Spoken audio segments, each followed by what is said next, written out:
Tongue bifurcation, or tongue splitting, like all body mods, carries some significant risks. There's potential for permanent nerve damage or speech impediment, bleeding, infection, the list goes on. If you're on the fence about whether or not you should split your tongue, the only honest answer really is no, don't split your tongue. Your tongue's fine, get on with your life. But if you're like me, then you're into this sort of shit, then hang around, I'm going to tell you all about it.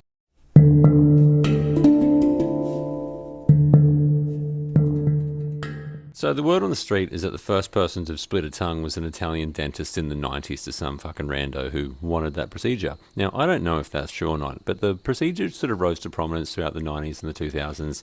It's graphic and terrifying and very fucking intense. I recently went on a little body mod side quest with a good friend of mine, and we visited a private studio where a reputable body mod artist was doing a guest spot. We both were scheduled to have our tongue split. I had my conches punched out, and I also received a bunch of tattoo that weekend. So it was a lot for my body. So when it comes to body mods, there's a certain degree of sort of mental preparation that you can do. But really, you don't know how you're going to feel until game day when you're in the studio looking at the scalpels and facing the reality that your body is about to be cut open. It's a very scary and unusual experience. This friend of mine that I went to do this with, right? It was his fucking idea, okay? And now this motherfucker is tattooed from head to toe. Lots of black work. This motherfucker is a warrior, right? He's been tattooed for hundreds of hours, and I have never seen him so scared. I don't know if I've ever seen anyone so scared. Okay, so he went first. He was going to be split on the Saturday, and I was going to be split on the Sunday. And he spent the whole fucking day pacing around, shitting his pants, okay? So the dude who was performing this procedure was drawing lines on the top and the bottom of his tongue and getting everything centered and preparing for the split, right? And this friend of mine was trembling. He was sticking his little tongue out and his cheeks were trembling. This motherfucker was terrified.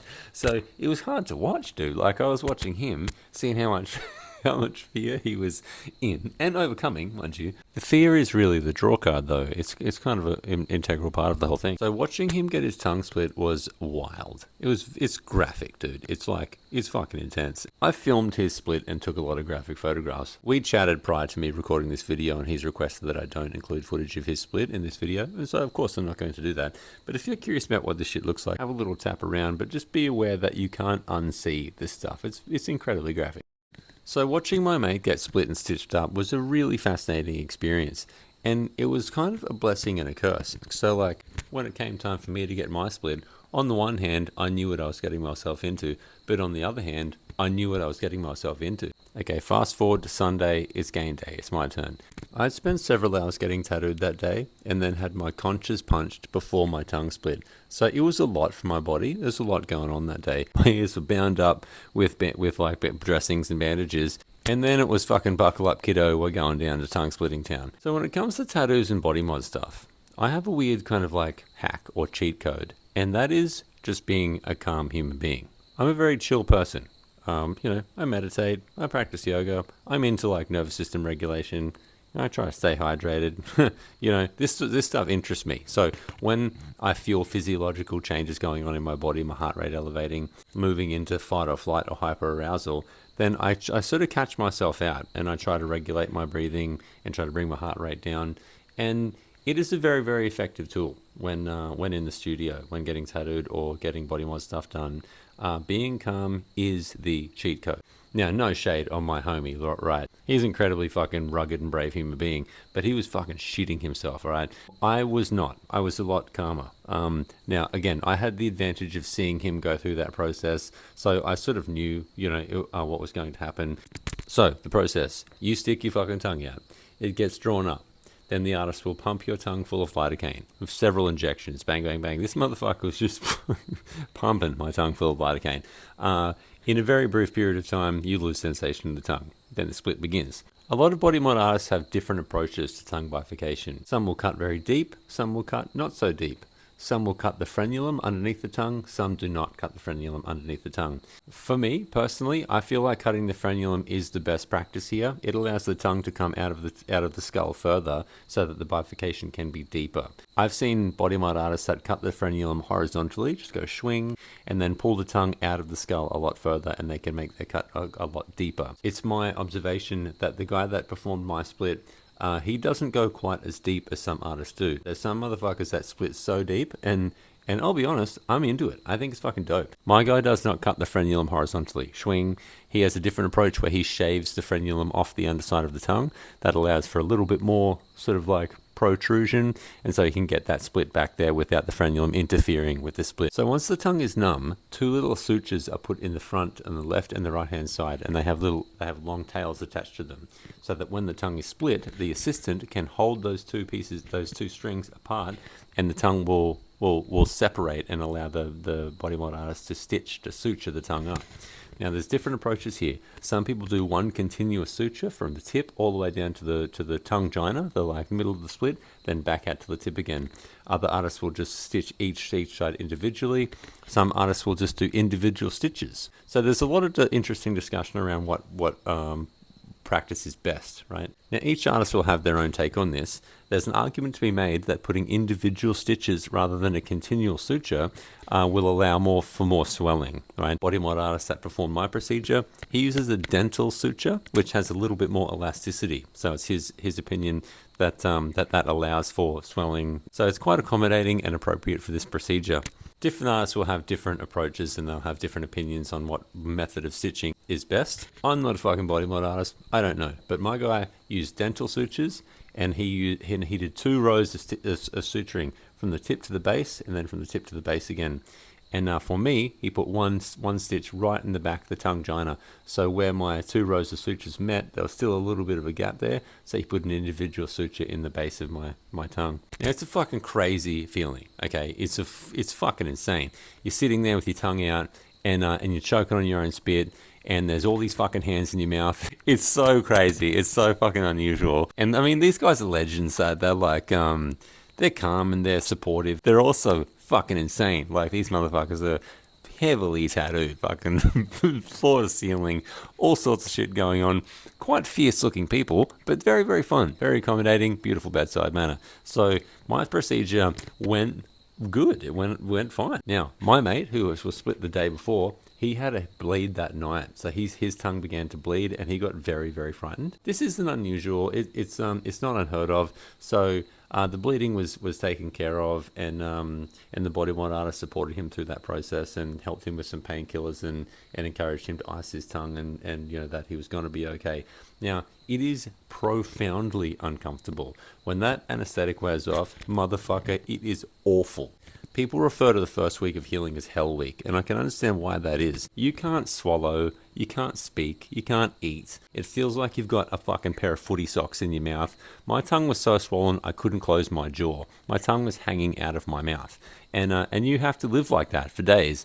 You have to sleep sitting up. Laying down, there's too much blood flow to the tongue, so it swells and bleeds and carries on. So sleeping sitting up sucks. It's fucking rough. And you can't swallow. Your tongue becomes dry. You develop halitosis. Your breath is unbelievably foul because there's like an open wound in your mouth, right? And then all the bacteria that exists in your mouth. Human mouths are disgusting environments as it is, but then you put this fucking huge wound in there and you can imagine it's an absolute mess. Your tongue gets all sort of white and fluffy and it's horrendous, okay? Now, not being able to swallow is fucking awful. Like, you can swallow, but only from like here down. So trying to take painkillers, I was bumping ibuprofen and Panadol, when necessary. I'm not a big sort of painkillers guy. I use those drugs sparingly. It's not like I don't use them, but I use them sparingly. And I didn't use as much as I thought that I would, honestly. For me, being still and honestly just trying to meditate through that process was a very effective way of dealing with that discomfort. But when I was medicating, I had to throw the pills down the back of my throat and then with the squeezy bottle go and try to choke down the fucking Panadol and ibuprofen. Really uncomfortable, and like had a few choke issues, like it's fucked. I'm not gonna lie. It's a really fucking uncomfortable process. But again, if you're calm and you know what you're getting yourself into and you're prepared for a period of discomfort, then it's manageable. It's awful, but it's manageable. So sleeping sucks, speaking sucks, swallowing sucks. Being alive just sucks for those few days. First 3 days are particularly uncomfortable, and then things start to settle, right? So the swelling begins to reduce a little bit. The tongue and the mouth heal very quickly. So I committed to fast the first 3 days. A lot of people will attempt to eat. I just decided that I would not do that, that I would just, I would just fast for 3 days. I fuck with fasting a bit. I love it. I think it's a fascinating method of self-inquiry, just like all the mod stuff, just like fucking everything. So if you've never done a prolonged fast, then fucking do a prolonged fast. It's amazing. It's actually so interesting and clarifying. Anyway, I committed to doing a 3-day fast, and then it must have been probably like, I don't know, I must have been 72 hours in, and then my guy, my body mod artist, he made me a smoothie and brought it over. So that was, I broke my fast with something that he'd prepared for me, and it was amazing. It was very uncomfortable to sort of consume, but it's glorious, after a fast and after all this discomfort, and you've had nothing but fucking water and fucking ibuprofen going through your digestive system. It's really amazing to get some calories down. We got bags of baby food, right? We went into this little general store in this little town and pretty much bought them out of baby food. And so eating refrigerated baby food, so good. Just squeezing those little bags onto your tongue. So good. Okay, and smoothies, obviously. Smoothies are your fucking lifesaver. Now, I'm a smoothie guy, right? I'm half man, half smoothie at this stage. So that was perfect for me. I could suck on smoothies all day, every day. I love that shit. So that was a great way of getting some quality nutrition, getting some calories. And so the recommendation is to not even attempt to talk. Okay, the less you can move your tongue, the better. It's obviously just undergone significant trauma. And so the tongue's such a fucking interesting, wriggly muscle. And with all of this new sensation going on in this split, when you get like a cut on your lip or your tongue or whatever, and you can't fucking leave it alone, all right? Imagine having your fucking tongue cut in half and this whole new sensation, this fucking weird shit going on in your mouth, and trying to remain perfectly still. It's very difficult. And trying to remain mute is quite difficult. There's this temptation to sort of grunt or moan or like attempt to articulate. And it is best if you just don't do that. The more still that you can keep your tongue, the quicker the healing process will be. So optimally, you just won't make any noise. Now, there is this brand new sensation in your mouth, and I liken it to if you ever had shaved legs and rubbed them together. It's that sensation in your mouth. It's it's pretty fucking wild. And interestingly, throughout the healing process, as taste buds begin to grow inside of that split, the sensation changes. It becomes a little more coarse because you can feel the texture of your taste buds inside of the split. It's very, very interesting. So here's where my split's at now. Now, as you can see, it's not the deepest split, right? So I probably lost about half of the depth of the initial cut throughout my healing process. The single suture at the back of my tongue joint, right down the back, it came away prematurely. So I suspect that probably caused a little bit of regrowth during my initial healing process. And the sutures that were used in my tongue were dental sutures, so they just come out naturally. They sort of soften and break away. Now again, different artists have different techniques. Not all body mod artists will use a dental suture for tongue bifurcation. My guy does, and this is the result, and I'm happy with how everything turned out. Do I wish it was deeper? Fuck yeah, I wish it was deeper. But really, I'm thrilled with the result. It is not unusual to have numbness in the tongue for quite some time after a bifurcation. The tongue and the nerves have undergone significant trauma, and it can take a little while for the body to sort of recalibrate. And I've read online of people who have had to wait up to a year for sensation to come back in their tongue or perhaps one side of the tongue. So it really depends on the individual, on the individual's anatomy and the extent of the nerve damage and trauma that the tongue has undergone. My tongue was numb for a couple of months. I'm probably about 3 months out from the initial split, and I've got almost all of the sensation back in my tongue. The very tip is still a little bit tingly. It has like a little pins and needles sensation. I have most of the sensation back in my tongue, and I'm fucking really thrilled about that because I've read about people having quite an uncomfortable time waiting for that sensation to come back. It's often the case that you'll be able to move the tongue and articulate okay, but it's the sensation loss that can be a real bummer. So kissing sucks, Okay, so I had a little romantic encounter probably, I don't know, a few weeks after the split. Too soon, really. I asked my body mod artist how long I should wait before putting my tongue inside of another human being, and his response was at least 6 weeks. I think that's what he said, or it could have been more. Anyway, I had a romantic encounter maybe, I don't know, a month after the split. Maybe not even. It could have been like 2 or 3 weeks. Now, it was too soon. It was unsafe for everybody. It's not a cool thing to do. Okay, I adore this chick, but she's fucking feral, dude. She'd been in a rave for 5 days. Like, I don't know where she's been. Now, I didn't have any adverse issues, and nor did she. However, I had no sensation in my tongue. So that romantic encounter was kind of underwhelming for me, or for my tongue at least. Like it was lovely. It was great. It was fucking awesome. But I had no sensation in my tongue. So you can imagine there's certain things that I like to do with my tongue that really need. You want that feedback. You want fucking sensation, right? And so it's like driving with your fucking eyes closed. You know, it's yeah, it was pretty. Yeah, it was pretty shitty and kind of scary, honestly. I guess I freaked out wondering if that sensation would ever come back. And then I was talking to the friend of mine who had his split at the same time, and he was having similar sort of issues with the lack of sensation. So we sort of had a freak out, and we supported one another through that process. Now, it takes time, and the nerves grow back, and in more often than not, then you'll get that sensation back. And my tongue is about 95% of the way there. Articulating is different. Speaking is different. And for the first little while, hitting S's and T's was quite a challenge. I'm more or less on my game. I'm enunciating my S's and T's pretty effortlessly. It does take a little bit more focus and effort than before the split, but that musculature is still developing. I'm still probably developing new neural pathways. The body has to learn how to move those bits of the tongue independently. The body's never done that before, so this is a whole new fucking thing.